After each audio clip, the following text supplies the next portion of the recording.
to sell successfully, back to what really works.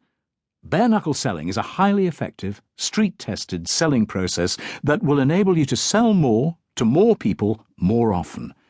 And it will make the whole process far easier and far more rewarding. Bare-knuckle selling is not just a theoretical model dreamt up in an ivory tower.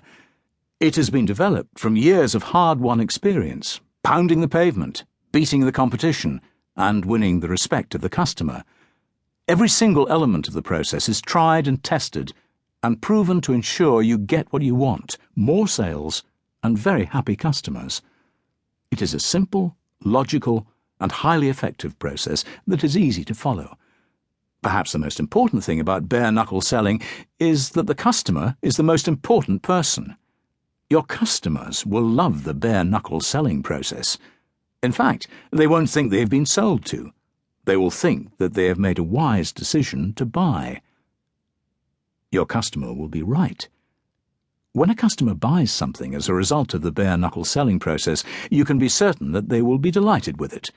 That means you get happy customers. Happy customers buy from you again and again. They will also recommend you to their contacts, friends, and acquaintances. This means more sales for you. This is the wonderful world of selling.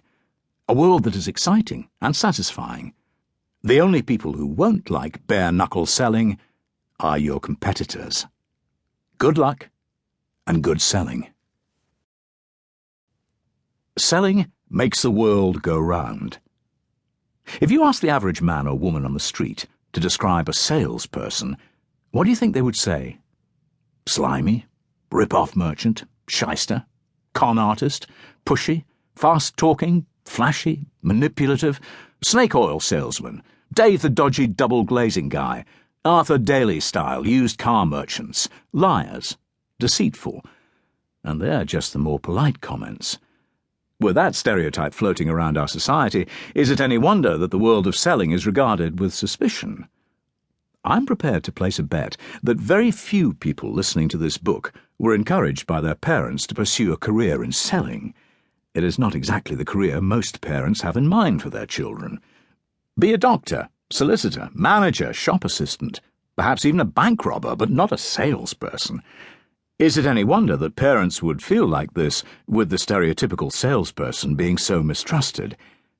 So, if selling isn't top of most people's career choices, then how do people become salespeople? Perhaps people end up in selling because they just aren't good at anything else. Perhaps selling is what you do if you can't find a proper job. After all, who would choose to manipulate people for a living? This erroneous view of salespeople annoys me. I'm not surprised by it, just annoyed by it. And why do people have this view of salespeople? Because, in many cases, it is true. There are just too many salespeople who use manipulative tactics. There are too many commission-hungry bandits in the field. So, is it any wonder that people are suspicious of salespeople? But, in order to understand selling, we need to go further than these all-too-common stereotypes. Because I believe, and so will you by the time you've finished listening to this chapter, that selling makes the world go round. According to the song, money makes the world go round. A catchy song, but factually incorrect. It is selling, not money, that makes the world go round. Nothing happens until someone sells something. Pause for a moment while listening to this book and take a look around you. Take a good look around the environment you're in. Apart from very few items, everything will have been sold. As I'm writing these words, I'm using my laptop, which was sold to me by a very helpful salesperson at the computer shop. I'm using Microsoft Word. A salesperson from Microsoft will be involved somewhere along the way. Yes, even the mighty Microsoft has salespeople.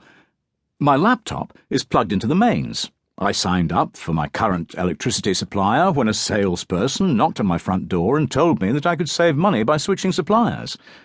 My laptop is sitting on my desk, sold to me by the salesperson at the office suppliers. I'm sitting on my chair, also sold to me by the same salesperson at the same office suppliers. A great example.